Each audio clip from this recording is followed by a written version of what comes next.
నమస్కారం. మాఘపురాణం 3వ అధ్యాయంలోకి వచ్చాం. ఈ 3వ రోజు పారాయణలో ఏం చెప్తున్నారో విందాం. దిలీప భూపతికి వశిష్ఠ మహర్షి ఇలా తెలియజేస్తున్నారు. నేను వివరించే విషయాల్ని శ్రద్ధగా ఆలకించి గ్రహించు. ఇది అత్యంత పురాతనమైనది, ఎప్పుడో జరిగిందట. కృతయుగం నాటి కథ చెప్తున్నారు. ఒకనాడు వింధ్యాచలము మరియు హిమాచలము మధ్య ప్రాంతంలో కరువు కాటకాలు వచ్చి ప్రజలు చాలా ఇక్కట్లకి లోనయ్యారు. ఈ కరువు కాటకాలు వస్తాయా కృతయుగంలో అంటే? ఉన్నాయటండి అప్పుడు కూడా. గజం కేవలం 23,000 రూపాయలతో 165 గజాల భూమి కేవలం 38 లక్షలు మాత్రమే. తాగడానికి నీరు కానీ తినడానికి తిండి కానీ లేక ప్రజలు కటకటలాడిపోయారు. పశువులకు సరైన మేత లేక నశించిపోసాగాయి. ప్రజలు ఆర్థిక బాధలతోటి అలమటించిపోయారు. ఇంకా వారేమి యజ్ఞయాగాదులు క్రతువులు చేస్తారు? యజ్ఞం యాగం దానం ఎప్పుడు చేస్తామండి? మనకు అబండెన్స్ ఉంటే, బాగా డబ్బులు అవకాశాలు ఉంటే అప్పుడు బోల్డన్ని చేస్తాం. లేకపోతే ఏం చేస్తాం? ఉపవాసం తప్పిస్తే ఇంకేమీ చేయలేకపోతాం. అయితే దేవతార్చనలు కానీ ధర్మకార్యాలు కానీ జరగలేదు ఆ కాలంలో. అడవులందు తపస్సు చేసుకునే మునీశ్వరులు కూడా ఈ కరువు కాటకాలకి తట్టుకోలేక వలసపోవటం మొదలుపెట్టారు. మునీశ్వరులు వీళ్ళంతా ఏమిటి, వీళ్ళకి ఏదో కొద్దిగా నివర్ధాన్యాలు అవి పండేవి, ఏదో కొంచెం వండుకునేవారు. భిక్ష లభించేది అపారంగా. అంటే ప్రజలు గనక ధనధాన్యాలతో తొలుతొగుతూ ఉంటే వాళ్ళ దగ్గర నుంచి యజ్ఞయాగాది క్రతువులకి కావలసిన సంభారాలు వచ్చేవి. ఋషీశ్వరులకి మునీశ్వరులకి కావలసిన భిక్ష కూడా లభించేది. వాళ్ళ దగ్గర ఏం లేదు, వాళ్ళు వీళ్ళకేం పెడతారు? వీళ్ళకి పెట్టలేకపోయారు. దాంతో మునీశ్వరులు కూడా వలస వెళ్ళిపోవటం మొదలుపెట్టారట.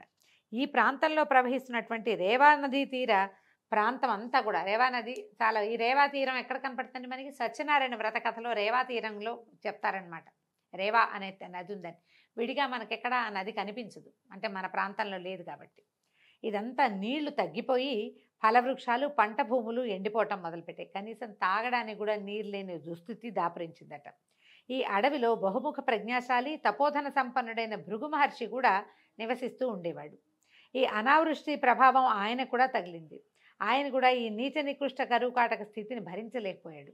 సరే, ఎంతో కాలం నుంచి ఉంటున్న ఈ ప్రాంతాన్ని విడవలేక ఆలోచించి చివరికి హిమాలయ ప్రాంతాలకి వలస వెళ్ళిపోయాడట.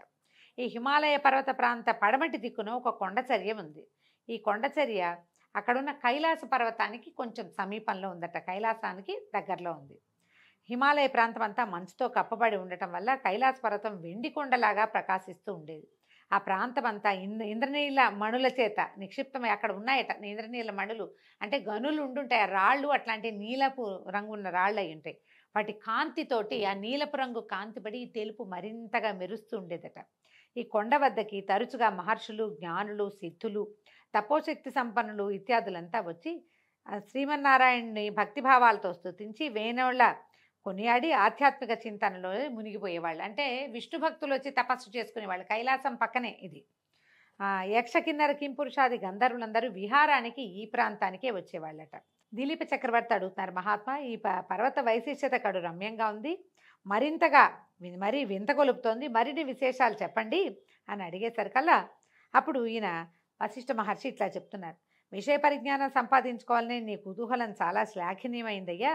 నీ అభీష్ట ప్రకారమే మరింతగా చెప్తాను విను. ఇది ఒట్టి కొండ, ఏవో రాళ్ళున్నాయి, మెరవటమే కాదు, ఇక్కడ ఇంకా చాలా వింతలున్నాయి. ఈ వింత వన్యమృగాలు, పలు రకాలైన పక్షులతోటి నిండి ఉండే ఈ పర్వతరాజం మిక్కిలి విచిత్రమైనది. సాధారణంగా అంత మంచు ఉంటే పక్షులు ఉండవనుకుంటాం, కానీ హిమాలయ వర్ణనలో హిమాలయాల మీద చెట్లు ఉన్నాయని, కొండలు, పర్వతాలు, శిఖరాలు చాలా ఉన్నాయని, బోలెడు రకాల జంతువులను గురించి వర్ణన ఉంటుందండి. కాళిదాసు రాసినటువంటి మరి కుమార సంభవ కావ్యంలో హిమాలయాల్ని భలే అద్భుతంగా వర్ణిస్తారు. చాలా బాగుంటాయి. ఇవి కూడా అందులో నుంచి చెప్తున్నారనమాట.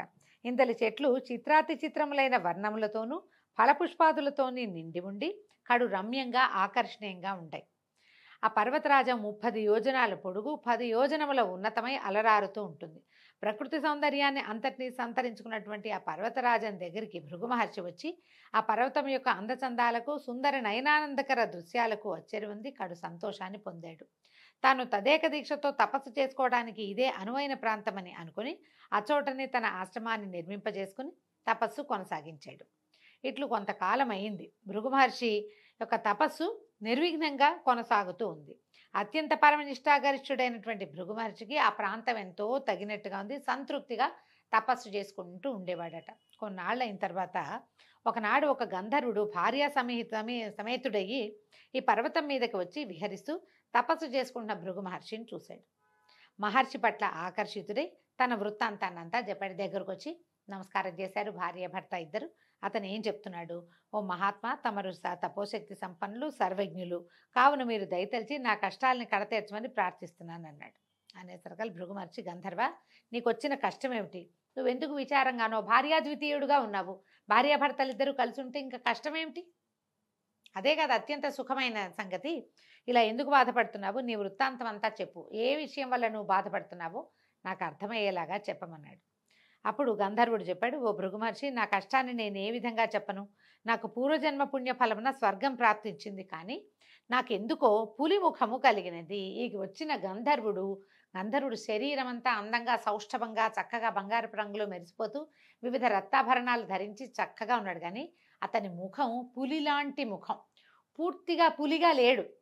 కానీ ఒక రకమైన భీషణమైందంటే గండస్థలాలు అవి ఇలా గండరించి ఉండటము, కళ్ళు అవి విస్తారంగా ఉండటం, అంటే విశాలమైన నేత్రాలు కావవి, పులి కళ్ళు ఇట్లా పైకి లేవదీసినట్టుంటాయి.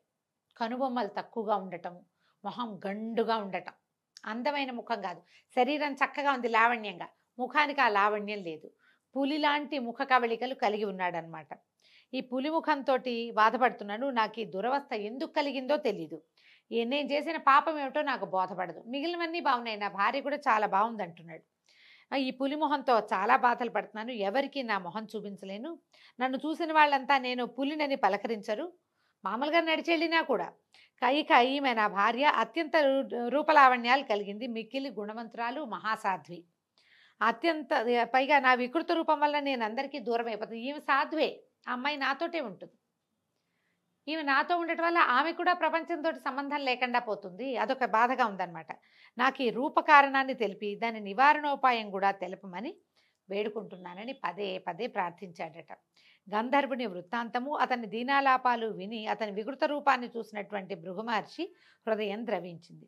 తన హృదయాన్ని ఎవరో కలచివేసినట్టు అయిపోయిందట. వికృత రూపంలో ఉన్న ఆ గంధర్వునికి ఎట్లాగైనా తన శక్తి కొలది సాయం చేయాలని నిశ్చయించుకుని, ఓ గంధర్వ కుమార, నీవు మిక్కిలి దురదృష్టవంతుడివి, భాగ్యహీనుడివి. నీ అదృష్టహీనత వల్లే నీకు ఈ దురవస్థ కలిగింది. మనిషిని కుంగదీసేవి 3: ఒకటి పేదరికము, పాపము, దురదృష్టము. ఇవి కుంగదీస్తాయి బాగా. కావున వీటిని నివృత్తి చేసుకోవాలి. ఇప్పుడు మనిషి అంటే వీడు గంధర్వుడు కదా, ఆ గంధర్వుడికైనా సరే ఇలాంటి సమస్యలు వస్తాయి. మనం చాలా పురాణ గాథలు వింటుంటాం. గంధర్వులు, యక్షులు వీళ్ళంతా కూడా ఏదో ఒక శాపానికి లోనే మానవ జన్మెత్తాల్సి వస్తారు. రకరకాల నానా యోనులు ఎందు పుట్టాల్సి వస్తారు. వాళ్ళకు కూడా వస్తాయి. పూర్తిగా దేవయోనులు కాదు, వాళ్ళు పూర్తిగా దేవతలు కాదు, ఆ జాతులకి చెందిన వాళ్ళు. దానివల్ల వాళ్ళకి స్థానభ్రంశము, పదవి భ్రంశము, ఆ శరీరమే లేకపోవటము, ఇలాంటి రకరకాల అవస్థలు వస్తాయి. అందుకని దానికి చెప్తున్నారనమాట. ఇది ఒక మాఘమాస స్నానం వల్లే సాధ్యం. దీనికి అదే పరమౌషధం. మాఘమాస స్నానాన్ని ప్రతివారు జాతి కుల మతముల భేదం లేకుండా జనులందరూ చేసి తమ తమ పాపాలని నివృత్తి చేసుకోవచ్చు. కావున నీవు కూడా మీ భార్యతో సహా ఈ మాఘమాస పర్వదినములందు నదీ స్నానాన్ని చేయి, నీకు శుభములు చేకూరగలవు. ఇప్పుడే మాఘమాసం మొదలైందని చెప్తున్నారు. ఇది మాఘమాసమే కాబట్టి మీ ఇద్దరు నదీ స్నానం చేసి పవిత్రులై విష్ణు పూజ నిర్వహించండి, మీకు మేలు కలుగుతుంది అన్నారు. మాఘమాస నదీ స్నానం చేసుకునేసరికి నీ కష్టాలు తొలగిపోతాయి, భయపడద్దు, నీ మనోవాంఛ నెరవేరుతుందని మునిపుంగవుడు మాఘమాస విశిష్టతని వివరించాడు. ఇప్పుడు చూడండి, మనం మామూలుగా ఏం చెప్తున్నాం, సూర్యారాధన అని చెప్తున్నాం, విష్ణువారాధన అని చెప్తున్నారు. ఈ మాఘంలో స్నానం చేసి విష్ణువాలయాన్ని దర్శించడం చాలా మంచిది, విశేషమైంది. విష్ణువాలయాన్ని దర్శించలేని వాడు సూర్యుడి ముఖం దర్శనం చేసినా కూడా ఫలితం లభిస్తుంది. నెల రోజుల పాటు రోజు పొద్దున్నే లేచి స్నానం చేసి సూర్యుడి ముఖం చూడండి. మీ ముఖ వర్చస్సులో ఎలాంటి మార్పు వస్తుందో మీకే తెలుస్తుంది. మొహం మాడిపోయేదాకా నుంచో ఒక్కర్లా సూర్యుడి ముందు ఓ చెంబు నీళ్ళు చూపించి నమస్కారం చేసుకుంటే ఉదయకాలపు సూర్యకాంతి వల్ల శరీరానికి కావలసిన కొన్ని విటమిన్లు అందుతాయి. పొద్దున్నే లేవటం వల్ల మొహం వికాసంగా ఉంటుంది. తెల్లవారే లేచి స్నానం చేయటం వల్ల ఫ్రెష్గా ఉంటాం, ఆరోగ్యం బాగుంటుంది. స్నానం చేసి ఆహార స్వీకారం చేయటం వల్ల కూడా ఆరోగ్యం బాగుపడుతుంది. ఈ పొద్దున్నే లేవటం కోసం మనం ముందు రోజు రాత్రి పెందరాలే పడుకుంటాం, లేవాలన్న ఇంటెన్షన్ ఉంటుంది. ఇప్పుడు ఈ కాలంలో లేవటం వల్ల, పొద్దున్నే లేవటం వల్ల కాల విరేచనం అవుతుంది, కాలకృత్యాలు సమయానికి అవుతాయి, టైం కలిసి వస్తుంది. మనం అనుకున్నది అనుకున్నట్టుగా అవుతుంటే ముఖ వికాసం ఆటోమేటిక్గా ఉంటుందండి. మనం చూడండి, సక్సెస్ఫుల్ పీపుల్ మొహాలు బ్రైట్గా ఉంటాయి. సక్సెస్ అంటే అదేమిటో వ్యాపారం బ్రహ్మాండం పగలగొట్టాలని అనుకోక్కర్లేదు. మనం రోజు అనుకున్న ప్లాన్ ప్రకారం సరిగ్గా పని జరిగినా కూడా సక్సెస్ఫుల్ అయినట్టే, సక్సెస్ అవుతాం. ఆ సక్సెస్ వల్ల మనకి ముఖంలో వికాసం ఆటోమేటిక్గా వస్తుందండి. అదే చెప్తున్నారు, మాఘమాసం అత్యంత విశేషమైనది. దీనికి పొద్దున్నే లేవడం, ఈ స్నానం చేయటం, సూర్యారాధన లేదా భగవద్ ఆరాధన, మనం ఏది ఆరాధన చేసుకుంటే మన ఆరాధన క్రమాన్ని బట్టి మనం ఇంకేం చెయ్యం. మనకి సూర్యారాధన లేదు, ఇంకో ఆరాధన లేదు. కానీ సూర్యుడు అందరికీ అవసరం కదండి. ఆరాధన లేదు, సూర్యుడు మీకొద్దా? కావాలి ప్రతి వాళ్ళకి. సూర్యుడే కదా మన రోజుని నడిపేవాడు, మనకి పచ్చదనాన్ని ఇచ్చేవాడు, మన కళ్ళకి వెలిగిచ్చేవాడు, మన ఇంటికి ఆరోగ్యాన్ని ఇచ్చేవాడు సూర్యుడే. ప్రతి వాళ్ళు జాతి కుల మత విచక్షణ లేకుండా సూర్యుడికి నమస్కారం చేయవలసిందే. అది ఖచ్చితంగా చెప్తున్నారు. చూడండి, పురాణాల్లో కూడా జాతి మతం అని ఎందుకు చెప్పారు? నేను సూర్యుడిని ఆరాధించను, నేను గణపతిని ఆరాధిస్తాననేవాళ్ళు ఆ కాలంలో కూడా ఉన్నారు. గాణాపత్యము అలాంటి మతాలు ఉండేవి. అయినా సరే సూర్యుడికి నమస్కారం చేయాలి, స్నానం చేయాలని చెప్తున్నారు. గంధర్వుడు అతని భార్య కూడా శ్రద్ధగా ముని చెప్పిందంతా విన్నారు. మాఘమాస మహాత్మ్యాన్ని గ్రహించారు. వెంటనే సమీపమునందున్న నదిలో సతీ సమేతంగా గంధర్వుడు ముని చెప్పినట్లే స్నానం చేశాడు. అయితే కథలో చెప్తారంటే అంతే, ఇలా ఒక్కసారి స్నానం చేయగానే ముఖవర్చస్సు మామూలుగా అయిపోయిందని. ఈ నెల రోజులు మాఘ స్నానం చేయటం వల్ల, సూర్యారాధన చేయటం వల్ల, విష్ణువారాధన చేయటం వల్ల మాఘం అవగానే అతనికి ముఖంలో మార్పు వచ్చిందని పద్మపురాణంలో చెప్పబడిందండి. మామూలు పురాణాలు ఒక్కసారి చేస్తే అయిపోతుంటారు, ఒక్కసారి చేస్తే కాదు, సమయం పడుతుంది, కానీ అవకాశం ఉంది. అయితే క్రమంగా అతనికి ముఖంలో ఉన్నటువంటి పులి రూపం పోయి అందమైన ముఖవర్చతోటి వెలిగిపోసాగాడు. భర్తను చూసిన ఆ గంధర్వుని యొక్క భార్య ఆనందంతో ఉబ్బి తబ్బిబ్బైపోయింది. మిక్కిలి తేజస్సుతో సుందరమైన ముఖవర్చస్సుతోటి ప్రకాశిస్తున్న భర్తని కౌగిలించుకుంది. అమితానందంతో ఆ గంధర్వ దంపతులు ఆనంద సాగరంలో ఓలలాడారు. కొంతసేపటికి గంధర్వ దంపతులు ఇద్దరు తీరుకొని మునిశ్రేష్ఠుడైన భృగు మహర్షి దగ్గరకు వచ్చారు. వాళ్ళిద్దరూ మహర్షికి సాష్టాంగ దండ ప్రణామాలు చేసి భృగు మహర్షిని వేనోళ్లా కొనియాడి తమ నిజ నివాసానికి వెళ్ళిపోయారు. భృగు మహర్షి వారిని హృదయపూర్వకంగా దీవించి పంపివేశారు. ఈ విధంగా ఈ పులిముఖం కలిగినటువంటి గంధర్వ యువకుని చరిత్రని వశిష్ఠ మహర్షి దిలీప మహారాజుకు విన్నవించి, రాజా విన్నావు కదా ఈ మాఘమాస ప్రత్యేకత, కాబట్టి మాఘమాసంలో కేవలం నదీ స్నానం చేస్తేనే ఎలాంటి పుణ్యం సిద్ధిస్తుందో తెలుసుకున్నావు, కాబట్టి ఈ మాఘమాస స్నానాలని విశేషంగా చేయాలని ప్రచారం చేయమని దిలీప మహారాజుకి వశిష్ఠ మహర్షి తెలియజేశారు. దీంతో 3వ రోజు పారాయణ పూర్తయిందండి. రేపు ఉదయం 4వ రోజు పారాయణతో మళ్ళీ కలుసుకుందాం. నమస్కారం.